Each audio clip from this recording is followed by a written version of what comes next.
Go ahead, guys. So I forgot, I got baseball games tomorrow, so it's been a while since you've seen this stuff part.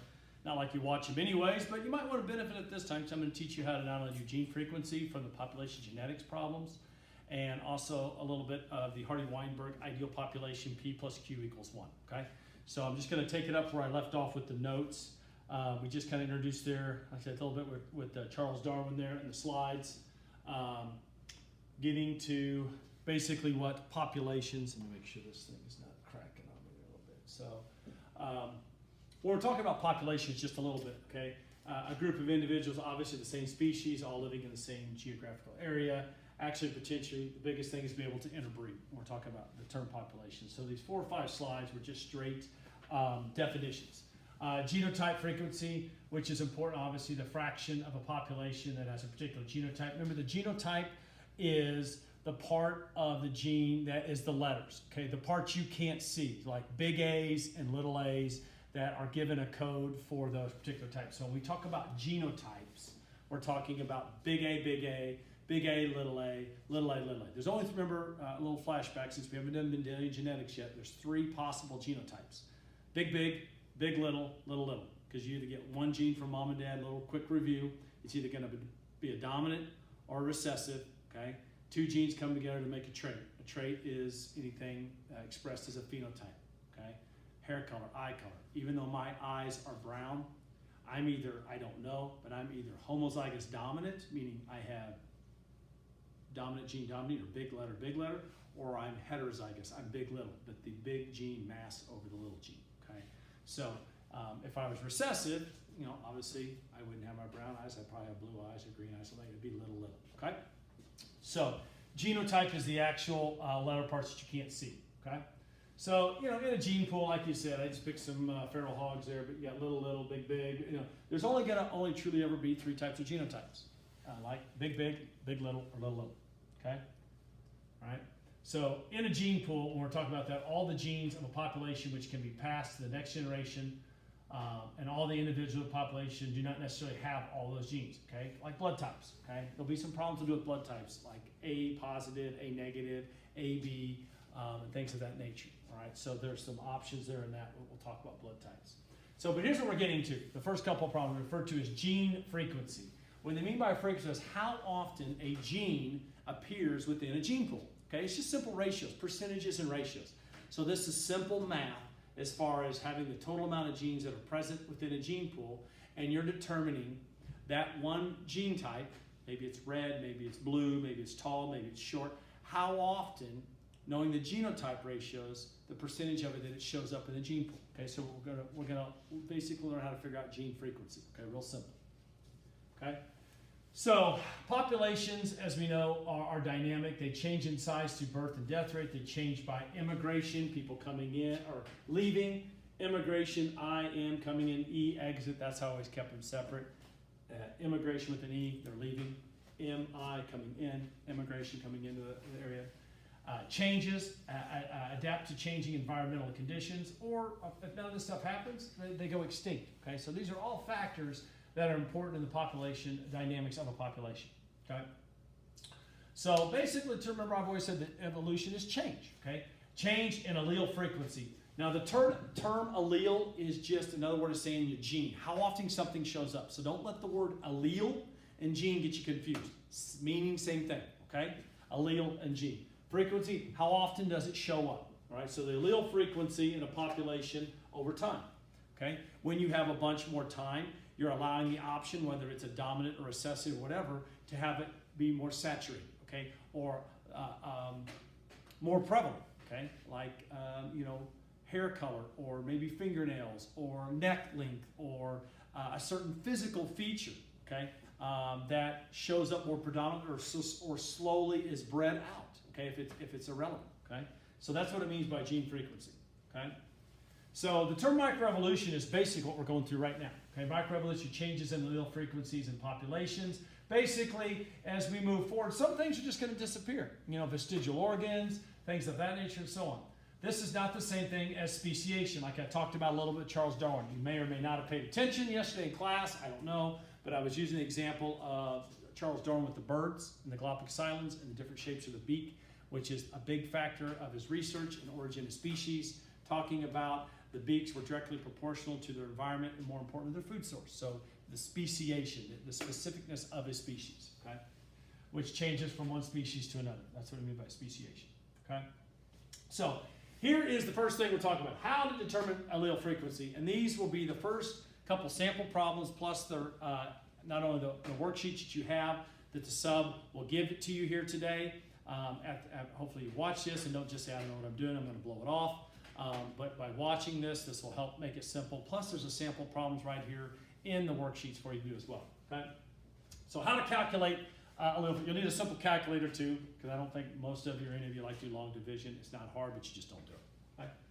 All right, so determine how many total genes in a population. All right, so number of the population times 2. So if I have 50 organisms, okay, I'm going to take that 50 times 2 because if I'm checking on one particular frequency of a dominant recessive gene, maybe it's red and white gene for flowers or carnations. If I have 50 flowers, I'm going to have 100 total genes because it takes one gene from each male, female of the species to pollinate or to breed or whatever to create a trait. So that's why you take the population times 2, all right, because it wants the total number of genes. And once again, if I have 100 organisms, I have 200 total genes I'm keeping track of. 100 times 2, okay? Hopefully that makes sense. All right, so here's the example. Example, a population has 500 individuals. So how many genes would that be? 1,000, okay? The population times 2, so I have 1,000 genes I'm working with, okay? All right, so we're talking allele frequency. Simple percentages here. You've been doing this since your earliest days of math. So you're going to count the number of particular alleles in a population, or the genes, okay? In this particular case, the letters, it's either going to be capital or lowercase, okay? You only got 2 things to keep track of. And then you're going to divide the number by the particular allele by the total number of the population. Simple percentages, okay? All right? So here's your example. Here's my example. All right, in a population of corn, tall is dominant to short. So if I was doing simple letters, a little flashback today, big T is going to be representation for the tall, and little t for the colon short, okay? So no big deal. So there's my 2 alleles, dominant gene, recessive gene. 2 alleles. Okay, if I have 500 corn plants, all right, total, that means I'm keeping track of a total of 1,000 genes. Okay, so 500 times 2, I got 1,000 total genes there. And we know that 300 individuals had big, big. So it's going to look like this. So if I have big, big, okay, and 300 of my plants were this genotype, big, big. So that means of the total of 500, 300 had this genotype. They looked tall, but they were big, big. Okay, homozygous dominant. And 150 were heterozygous, big T, little t. Now they still look tall, but they have a different genotype. Okay, so 150 of those look like that. Okay, and then I had 50 that was little, little. Okay. So if you do my math, there are 300 plants, 150, and 50 makes 500. Okay, there's all my plants. Okay, so I have everything I need here to solve this simple gene frequency problem. Simple percentages. Okay, so wants to know what's the frequency of big T? Well, if you're a visual person here, so I want to know basically how many big T's are present in these corn plants. Okay, everybody with me? Okay, so this is how you're going to solve it. Go to the next page. All right, so get this out of the way. Get a pen. So, like I said, population times 2. I had 500 plants, so that means I'm working with 1,000 genes, 1,000 alleles. Okay, I need to know how many big T's do I have. All right, so if I have 300 individuals that big, isn't there 2 big T's per every individual plant? So I'm going to basically take 300 times 2. So I know that there's 600 of this 1,000 genes in this combo are this, big.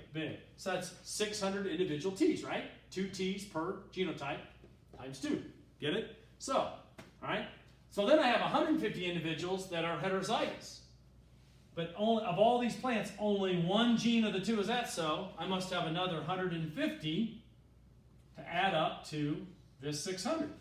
So doesn't that tell me if I have 600 and 150, I have a total of, in this combination, I have, of the 1,000 genes, 750 of them, okay, of those genes are this, are big T, right? 600 here, only one T present per plant, so only 150. And then, that's where I got my 750. So, divide that into that, 75 or 0.75, move it over 2 places, 75%. Hopefully we're going to do percentages.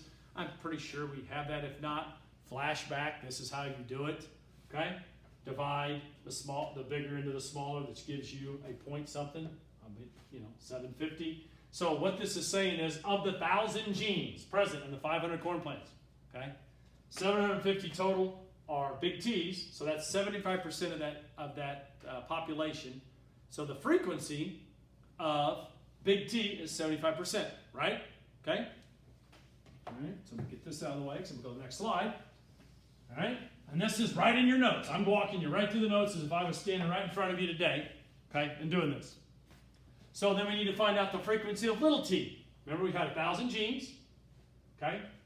Well, the first 300 obviously is big, so none of them are there, but I have 150 here, so there's little t. So that must mean 150 of those are present there. Then I had 50 little, so that means times 2 there. So for those 50 plants, 2.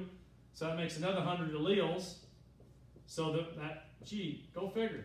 250 adds up to 750. That makes a total of my 1,000 genes I was looking for. So my math must be right. But if I divide this into that, I get 0.25, or 25% is little t. So the question was, the gene frequency, wanted to know how, the big fancy words there. So if you know the frequency of big T,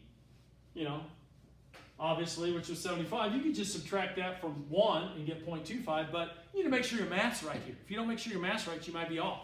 But this should always add up to 1, the total population. It's like a pie graph. So what ratio is this to? So the total frequency is, it would be a 3:1 dominant to recessive. So it's a 3:1 big to little gene. If I asked you for ratio, okay? But the gene frequency is right there, 75% is big T, 25% is little t, okay? So doesn't that factor in 25, 3:1? So that means in this particular population of the 1,000 genes, there's a 3:1 ratio. 3 big T's, or 3 dominant genes, as opposed to 1.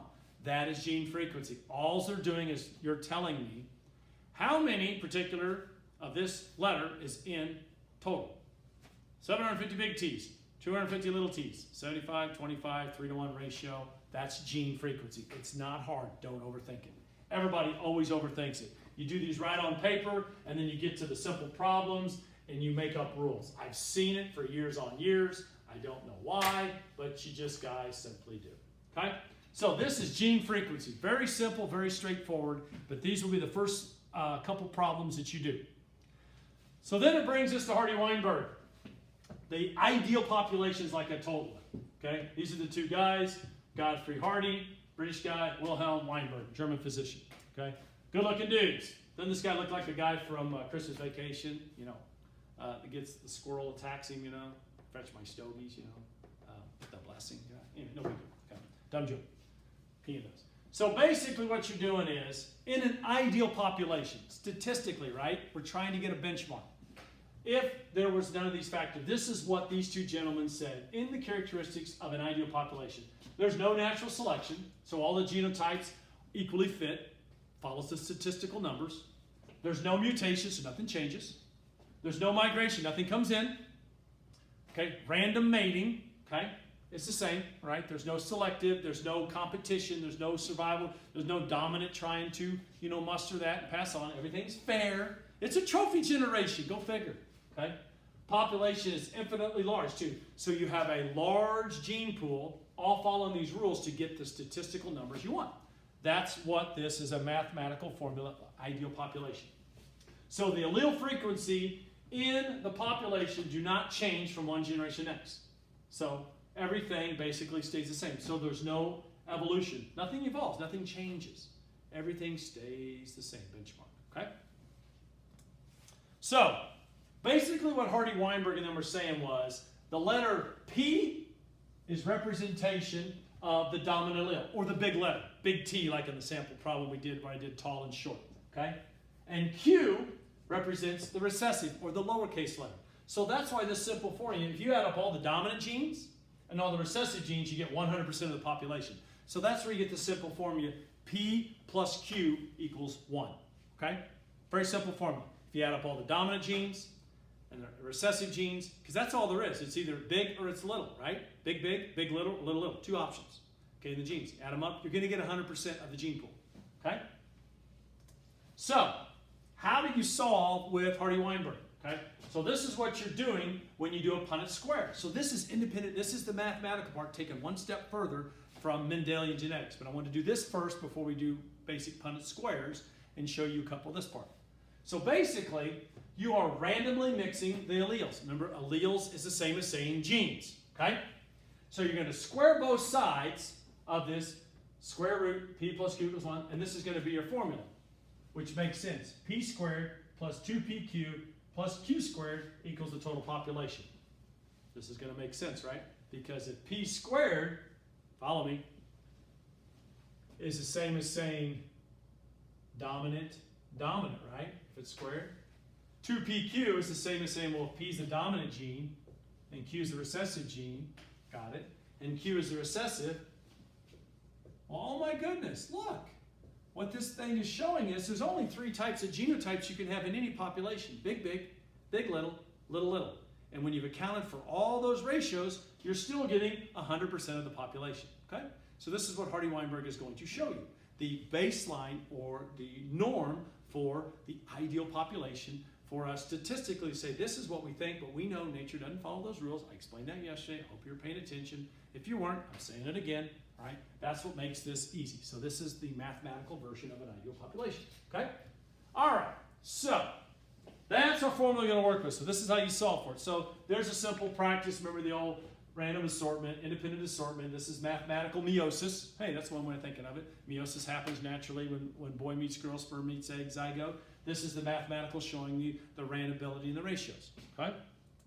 So I explained this a second ago, but now it's here in the slides. Like I said, remember, P squared is the same as saying homozygous dominant. Homeo means same genes. Dominant is big letter, so that's this, big. PQ is heterozygous or big little, and Q squared is recessive. So there's our 3 factors for our Hardy-Weinberg formula. So here's the steps. I break them down for you. Plain and simple. Step 1, first things first, if you can, find Q squared, which is little. Because here's why it's so important if possible to find Q squared. Because you know, if you're seeing the recessive trait, so if I was seeing short plants, and short is recessive to tall, I know the genotype is going to be little, okay? Because if I said that's a tall plant, well, yes, that's tall, but I can't see if the genotype is big, or big, little. See the difference? So you focus on, if possible, in the given, and you'll always be given enough information to solve the problem, find the recessive or the Q squared, okay? All right, I promise you the problems will be like it, but you're also going to find them where you're given them like word problems, and you might have to solve them backwards or from the middle out, okay? But for basic purposes right now, we're going to focus on the Q squared if given, okay? All right. I hope you're paying attention to this. I really do hope you watch this because this is about as good as it gets, all right, from understanding how to do this, okay? So you're going to take the square root to find Q, okay? And I got a sample problem. So that means you're going to take the square root of Q, all right? So you got a little simple calculator too for that purpose. Then you're going to plug this into P plus Q, and it's basically solving for X, right? So whatever Q is here, this will get this by itself, subtract from 1, and whatever P will equal whatever the difference. It'll be a 0.2 or 0.25, or it'll be a decimal point, right? Okay. Then from that, then you square it. Okay. You found P. Then you square this P. All right. And then from that, you just add up the P plus Q. in here to get those ratios. So it's very simple. So you just then, but you follow these 5 steps, you'll never mess it up. Okay, so I'm going to show you the simple problem now. Right? This will make a lot more sense. I know how you guys like problems. Okay, I'm not a Jayhawk fan, but the guy when I was working with these, he was a huge KU fan, so that's how he's Jayhawk. So follow me here. In large randomly breeding populations of Jayhawks, it's observed that most of the Jayhawks have red heads. But if you have blue heads, look, it says red is dominant to blue. So we're going to use big R for red and little r for blue. Corresponding letters, following the rules. Big capital L's for dominant, lowercase for recessive. Okay, so if I have 9% of my Jayhawks have blue heads, so if 9% are blue heads and blue's recessive, so that means that I must have 9% of that population must be recessive. Or isn't that my Q squared? Yes, my Q squared, recessive, little, I see blue, okay? Now I have everything I need to go ahead and solve this problem because it gave that to me right off the bat. So then it's asking there's that problem solving, what percentage of the population is homozygous dominant? So I'm looking for my P squared, or big, and I also want to know my 2PQ, which is heterozygous, right? Right. So I have one, I have Q squared, I'm going to find and solve the other two with my formula. Easy to do. All right, here we go. All right. Click the button. Okay, so like I said, we found Q squared, which was 9%. We put it in a decimal. 0.09, right? Move it over 2 places, 9%, 1, 2, 0.09. Okay? So now we're going to take the square root of Q. So take your calculator, 0.09, square root that. It comes out to be 0.3. Okay? So you do the old square root of that. So you went this, 0.09, and you got that. Okay, take the square root of 0.09, it came out to be 0.3, right? That is your Q. All right, that's Q. So then you plug in that 0.3 into this little simple formula here, 0.3. So P plus 0.3 equals 1. Okay? So subtract both sides. Okay, so subtract 0.3 from this and 0.3 from here. Doesn't that leave you 0.7? So that leaves you P is equal to 0.7. And I'm just solving for X. You know how to do that. See, that's where you got 0.7. You can do that in your head, but if you don't need to, there it is. So P is 0.7, just like it says right there. Okay? Sample problem. So I squared 0.09 to get 0.3. I plugged it into my simple formula to find the steps to find P. So I know that my Q is 0.3 and my P is 0.7, right? So from that case, I do one more thing. Then I take the square root, or then I square P squared, okay? So 0.7, square that. That's where I got the 0.49, right? Okay? So isn't that my P squared? So P squared is 0.49, which is my P squared, which is my big R redheads. And I already knew that my other 9% was that. So then all I got to do is right here. Find 2PQ. Well, wasn't my 2PQ was, the formula is 2 times 0.7 that we just figured, times 0.3, simple math, 2 times those things, comes out to be 0.42. 0.42, 0.49, and 9%. Okay? And that's my 2PQ, or my big R, little r, right? Add up that. 49, 42, and 9%. Okay? 9, 18, 20, 2. Oh my goodness, looky there. Checking my math. Go figure. We checked a problem. Oh, 100%. I know I did it right. So what this is saying, people, in the problem, whoops, back up, is